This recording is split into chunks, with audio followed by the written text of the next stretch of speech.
Dans cet épisode de Carnet de route, nous nous dirigeons vers le toit du monde pour explorer Lhasa, le chef-lieu de la région autonome du Tibet et la ville la plus sacrée des bouddhistes tibétains.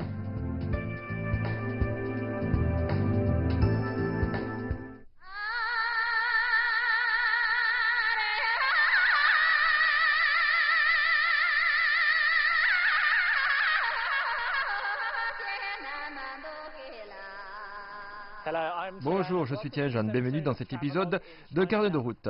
Beaucoup d'entre vous vont sûrement reconnaître l'édifice derrière moi.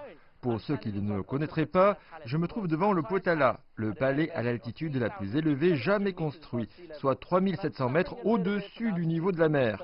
Je souffre un peu du mal d'altitude, mais nous irons doucement dans cet épisode pour explorer les rues fabuleuses de Lhasa.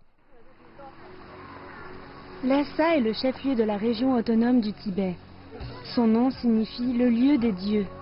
La puissante atmosphère religieuse saute aux yeux quand vous arrivez dans la ville, et tout particulièrement au palais du Potala.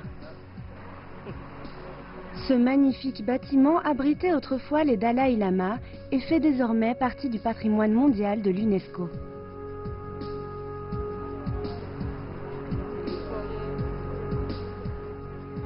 Ce n'est peut-être pas très grand, mais au sommet de la montagne Yaowang, vous avez la vue la plus emblématique du palais du Potala, comme sur le verso du billet de 50 yuan. Le palais du Potala, tel que nous le voyons aujourd'hui, date des années 1600. Il a été construit sur un ancien palais du 7e siècle. Malheureusement, aucune caméra n'est autorisée à l'intérieur. Mais Tianjan connaît un endroit idéal pour prendre des photos uniques à l'extérieur du Potala.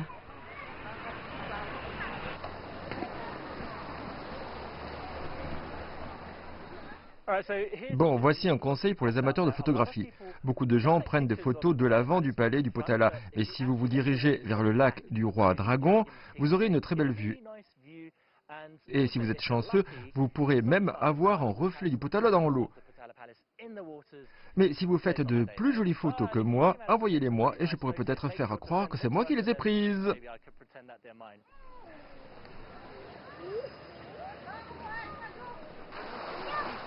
En raison de sa haute fréquentation, les billets pour le palais du Potala doivent être réservés à l'avance. Le nombre de visiteurs est limité à 5000 par jour en haute saison. Eh bien, c'est très visité, n'est-ce pas?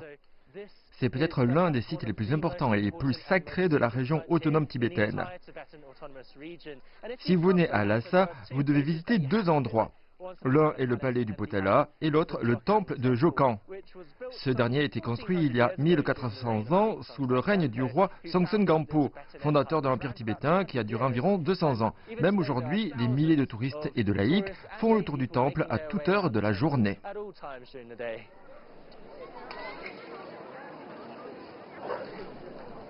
Le palais du Potala et le temple de Jokang sont sacrés pour les bouddhistes tibétains. Les pèlerins voyagent souvent pendant des mois pour venir prier sur ces sites.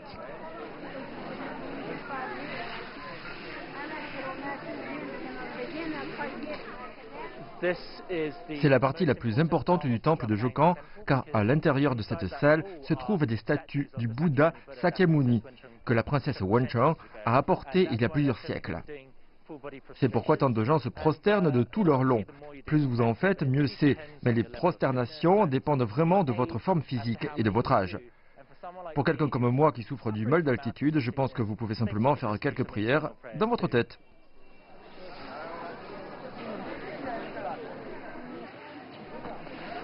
La princesse Wenchang était l'épouse du roi Songtsen Gampo, homme connu pour avoir introduit le bouddhisme au Tibet.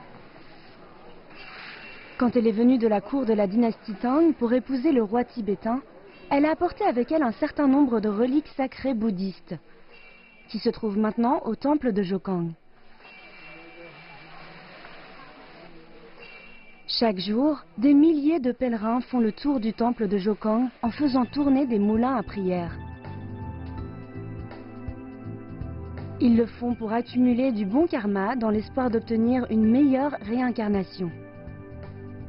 Les bouddhistes croient que notre monde est un cycle sans fin de souffrance où se succèdent la vie, la mort et la renaissance. Pour échapper à tout cela, Il faut être éclairé.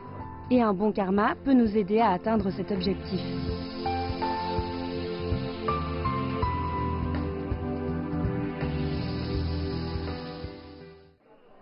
À proximité du temple de Jokan se trouve une rue appelée la rue Barkor.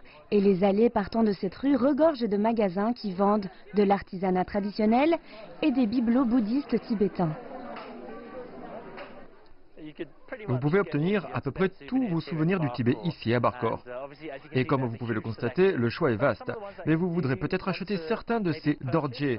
Ce sont en fait des objets rituels, ou bien un moulin à prière.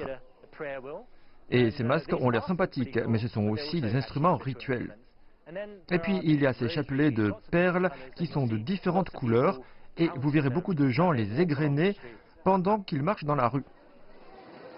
La rue Barkor n'a pas beaucoup changé au cours des siècles. Les pèlerins continuent de parcourir ces rues tout en priant et en se prosternant pendant des heures, voire des jours. On peut imaginer que tout cela doit être assez fatigant physiquement.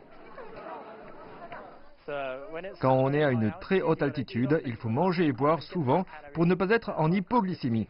C'est pourquoi je vais aller dans cette maison de thé. Elle existe depuis une trentaine d'années et c'est un lieu de rencontre très populaire.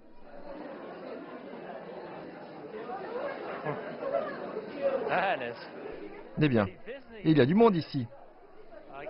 Je suppose que c'est... le menu est en tibétain et en mandarin. Donc si vous ne connaissez que le français, il vous suffit de regarder ce que tout le monde boit. J'ai un ami qui m'attend là-bas. Alors, il va m'aider à faire la commande.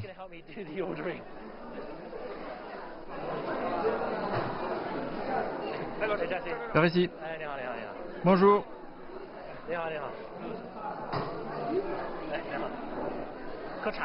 Vous avez déjà commencé, je vois. Vous buvez quel thé? Du thé sucré. Ah oui? Goûtez.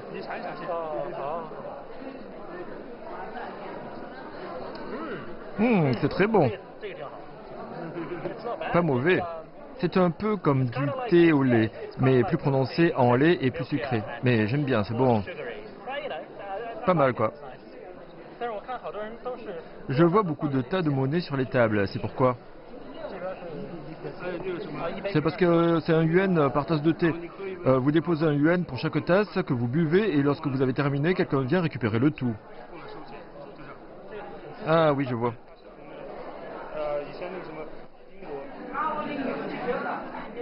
Le thé sucré fait partie intégrante de la vie quotidienne des Tibétains. Aller au salon de thé est une activité sociale. Et de nombreux habitants viennent ici après avoir visité le temple de Jokan et restent pendant des heures à bavarder.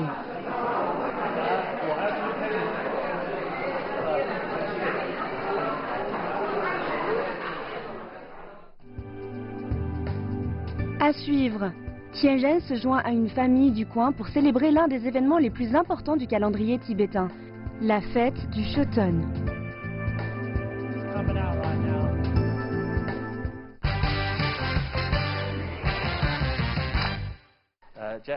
Jashi m'a amené chez un ami. Ils iront à la fête du Shoton demain et nous les rejoindrons pour assister à une cérémonie de déploiement du tanka géant de Bouddha. Ah, c'est ici?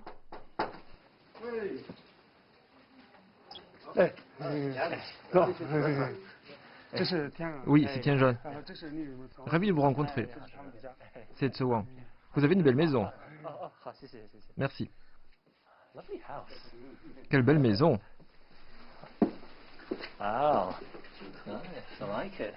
C'est joli. Quelle est l'histoire de la fête du Shoton? On l'appelle aussi fête du yaourt parce que pendant la fête, on donne notre meilleur yaourt aux moines.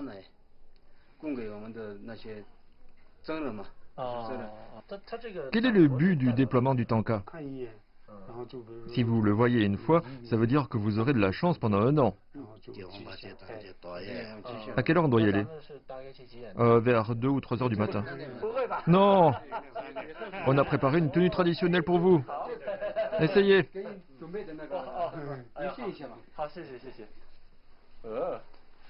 Je me sens comme un roi. Oh, ma parole! La manche doit être repliée. Une taille pour tous. L'astuce, c'est que l'intérieur de la robe forme une poche où vous pouvez ranger vos affaires. Et par tradition, le bras droit est laissé découvert. C'est beau. Ça va bien, non? Ça fait très typique. Je n'ai jamais porté une tenue aussi élaborée, mais je suppose que si tout le monde porte cette tenue demain, je n'aurai pas l'air d'un ovni. Ce sera une fête géniale. Tout le monde sera habillé comme ça demain. Oh, bien sûr, génial, j'ai hâte. Comme il y aura beaucoup de monde lors de la fête, nous avons décidé d'arriver tôt, très tôt.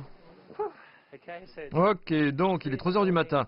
Nous sommes arrivés au plus grand monastère bouddhiste tibétain du monde, le monastère de Drepung.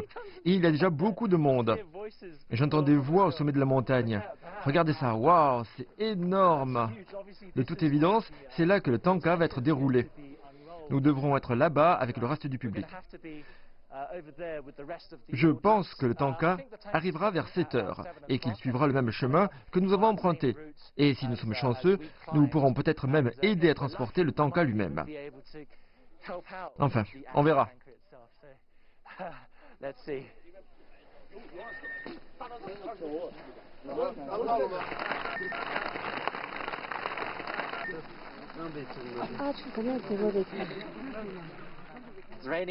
Et il pleut maintenant.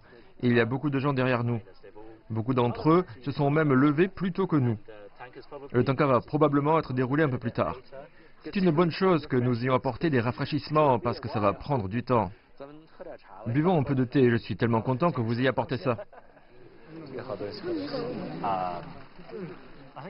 J'ai entendu chanter un peu plus tôt.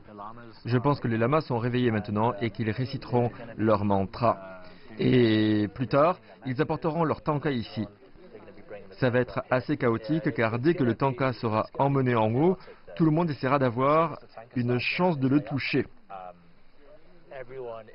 Donc, nous allons devoir courir.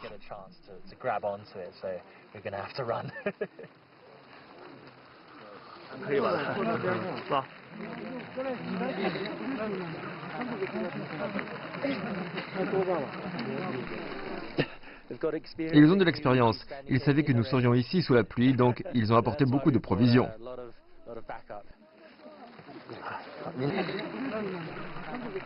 La fête du Shoten était à l'origine un événement religieux, où les gens offraient du yaourt aux moines qui terminaient leur retraite de méditation. La tradition a commencé ici au monastère de Drepung au XIe siècle.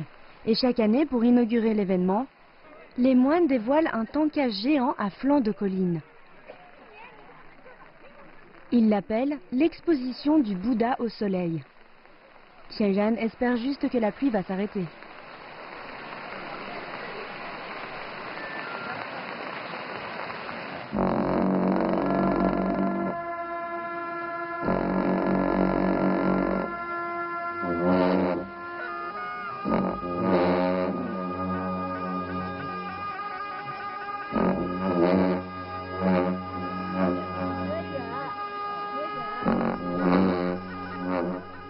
Le Thangka est extrêmement lourd. Malgré tout, les gens sont plus que disposés d'aider à le porter.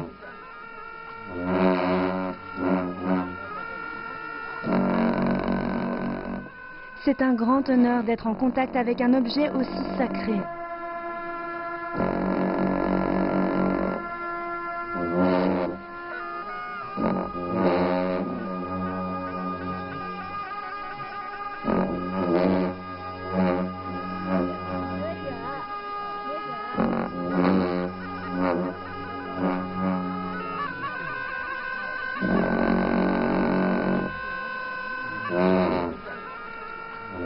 Juste en étant ici, toute la foule accumule du bon karma.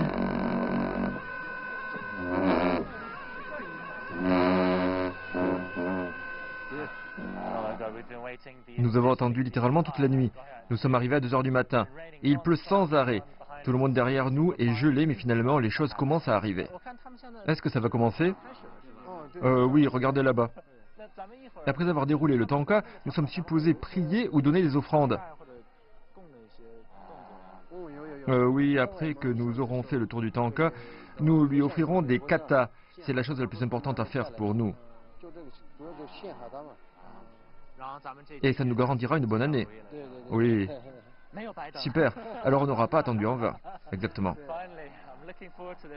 Enfin, hâte de voir ça. Je pense qu'il y aura une course au sommet, alors nous devons nous préparer.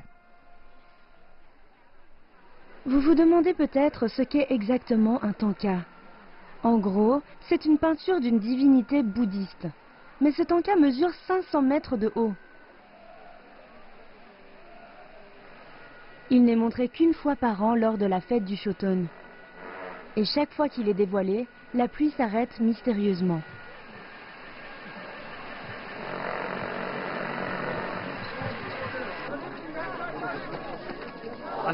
Je peux voir que les gens attendent depuis des heures. Toute cette anticipation, cette énergie accumulée, waouh, ça sort là d'un coup. C'est un événement assez chaotique. Pas chaotique, mais très animé.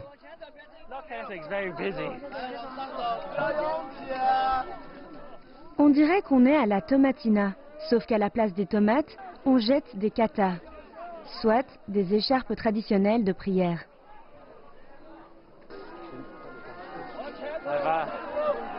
On y est. On a juste besoin de la rouler en boule. Oui, faites comme moi. Elle doit être jetée d'ici. Allez, jetez-le. Oui, comme ça. Allez. Oui, c'est ça. Pourquoi on jette la kata au pied du tanka?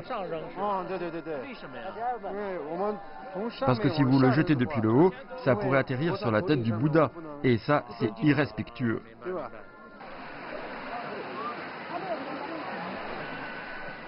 Il y a une énergie incroyable ici, un mélange d'émotions vertigineuses et d'émerveillement.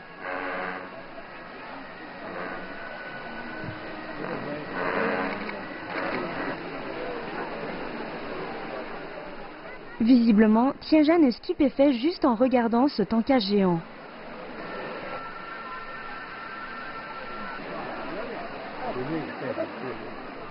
Partout où l'on regarde, il y a des visages qui révèlent une dévotion extraordinaire. Peu importe que vous soyez riche ou pauvre, le simple fait d'être ici est une bénédiction.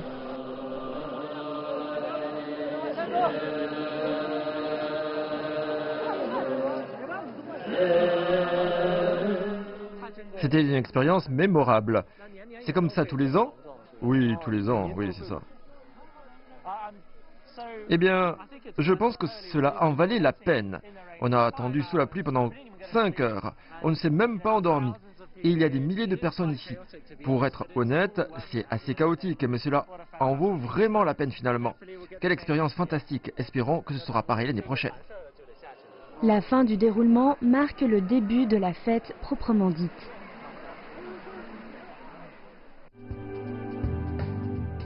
À suivre, des séquences hautement culturelles avec notamment un opéra tibétain. Nous irons ensuite dans les coulisses d'une école de tanka et nous obtiendrons des places VIP pour une chanson et une soirée dansante.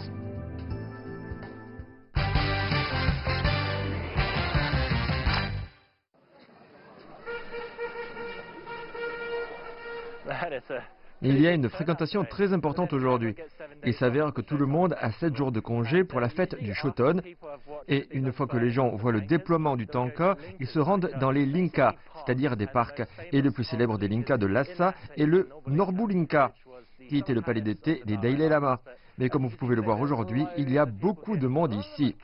Beaucoup d'entre eux portent des sacs et des objets personnels dans leurs mains parce qu'ils sont venus pique-niquer et regarder les opéras tibétains qui se déroulent à l'intérieur.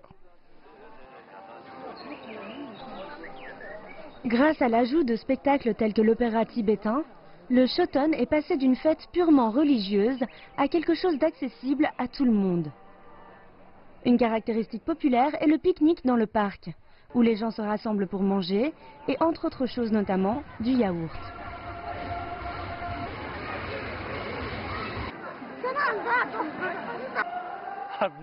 Je n'ai jamais vu autant de personnes pique-niquer en même temps. On a l'impression que tous les habitants de Lhasa sont ici. J'entends chanter, c'est là que se trouve l'opéra tibétain. Il y a une file d'attente énorme. Voyons si je peux entrer.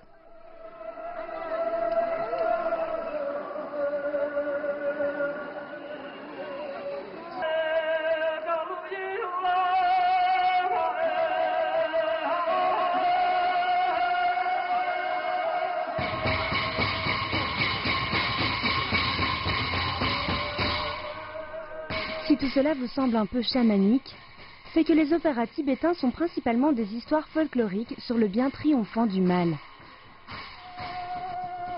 Et pendant les 7 jours de la fête du Shoton, des groupes de tout le Tibet viennent ici pour se produire et participer à des compétitions.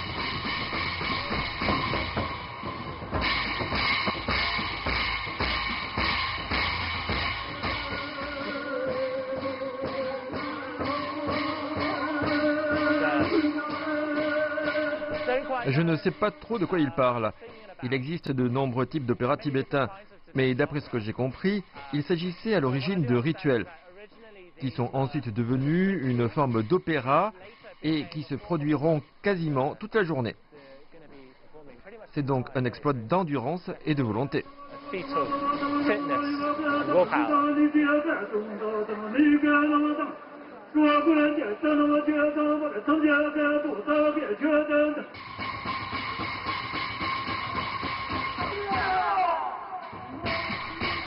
Même ces spectacles sont des versions abrégées.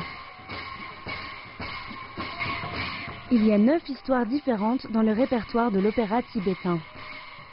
Une histoire complète prend plusieurs jours à jouer. On espère juste que les acteurs auront du temps libre pour pouvoir prendre part aux activités et aux divertissements dans le parc.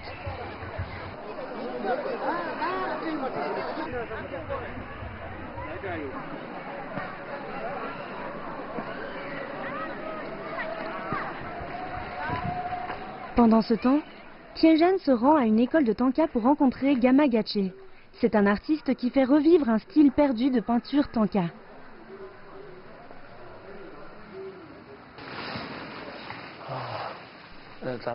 C'est quelle classe? C'est la classe avancée. Est-ce que c'est là qu'ils apprennent à colorier? Oui. Ça, c'est un tanka de fin d'études. Il dessine des tankas depuis 6 ans déjà. Et il travaille sur son tanka de fin d'études. Depuis combien de temps vous travaillez sur cette peinture? J'ai commencé à y travailler en octobre 2017. Il vous reste combien de temps avant de finir? Encore un mois environ. Vous travaillez depuis presque un an? Oui. Ces tankas sont délicats. Utilisé à l'origine comme aide à la méditation, un tanka est davantage un dessin technique qu'une expression de la créativité. Tel un architecte, le peintre de tanka doit d'abord tracer méticuleusement le plan de sa peinture, avant d'appliquer la couleur.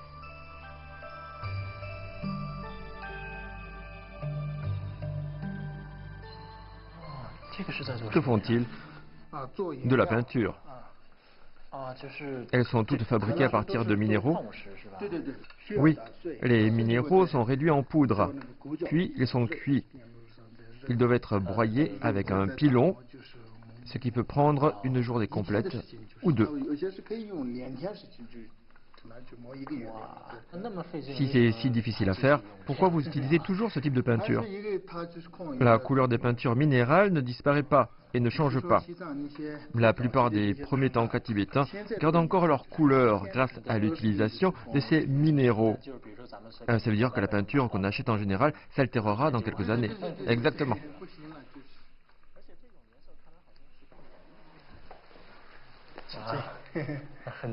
Ils sont magnifiques ces tankas. C'est quel style? Ils ont été peints dans le style de l'école Chiwugamba. Ils représentent souvent des bodhisattvas à l'intérieur d'un hôtel. On ne voit pas ce genre de tanka tous les jours. Oui, Chiwugamba est une très ancienne école tibétaine. Leurs tankas sont rares. Ils étaient populaires à quelle époque? Du XIIIe au XVe siècle environ. Puis l'école a progressivement disparu. Nous essayons de faire revivre leur style artistique. Combien de temps vous a-t-il fallu pour réaliser ces tableaux? Un bon tanka prend 1 an. Un grand, 5 ou 6 ans. Quel est votre chef-d'œuvre? Celui-ci, que j'ai fait moi-même. Il m'a fallu 6 ans pour terminer. C'est tellement minutieux. Oui. Avec beaucoup de petits bodhisattvas. Regardez, il y a aussi des motifs floraux sur les bordures. N'est-ce pas fatigant de dessiner tout ça? Aussi, mais vous vous y habituez. Je suppose que vous ne le vendrez pas. Oh non.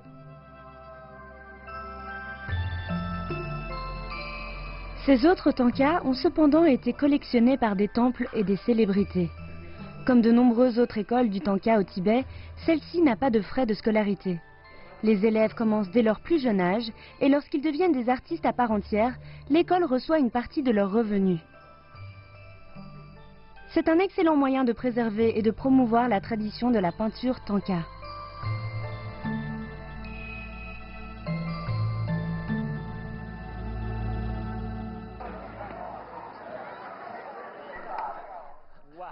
On dirait que la salle est pleine ce soir. Je vais voir un spectacle intitulé Princesse Wenchang. Et maintenant, vous savez qui c'est. Et pendant la haute saison touristique, ça se joue à guichet fermé, alors j'ai de la chance d'avoir un de ces billets.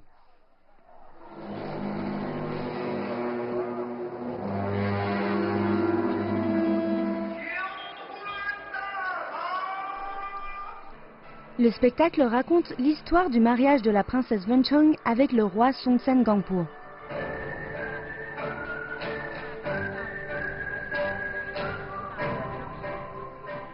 Et c'est à échelle vraiment gigantesque, avec des chansons et des danses de toutes les régions du Tibet.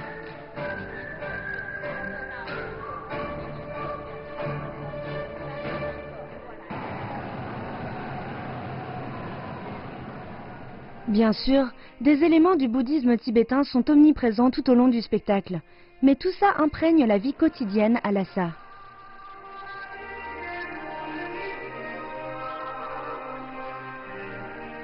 Après tout le monde veut accumuler un bon karma. Car qui n'a pas envie d'un bel avenir ?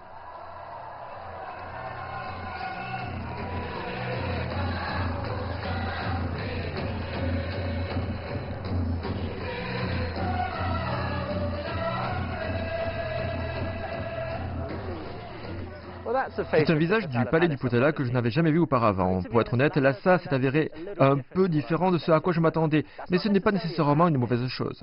Je pense que ce sera toujours un lieu incroyablement spirituel que les pèlerins marcheront pendant des mois pour visiter, et chaque jour, vous êtes entouré par la culture du bouddhisme tibétain. Mais en même temps, c'est aussi une ville ordinaire, avec des familles ordinaires qui vivent, travaillent et jouent ici. Et je pense que si vous pouvez surmonter le mal d'altitude, Lhasa sera une expérience incroyablement enrichissante. Je suis Tianjan et j'espère que vous avez apprécié cet épisode de Carnet de route.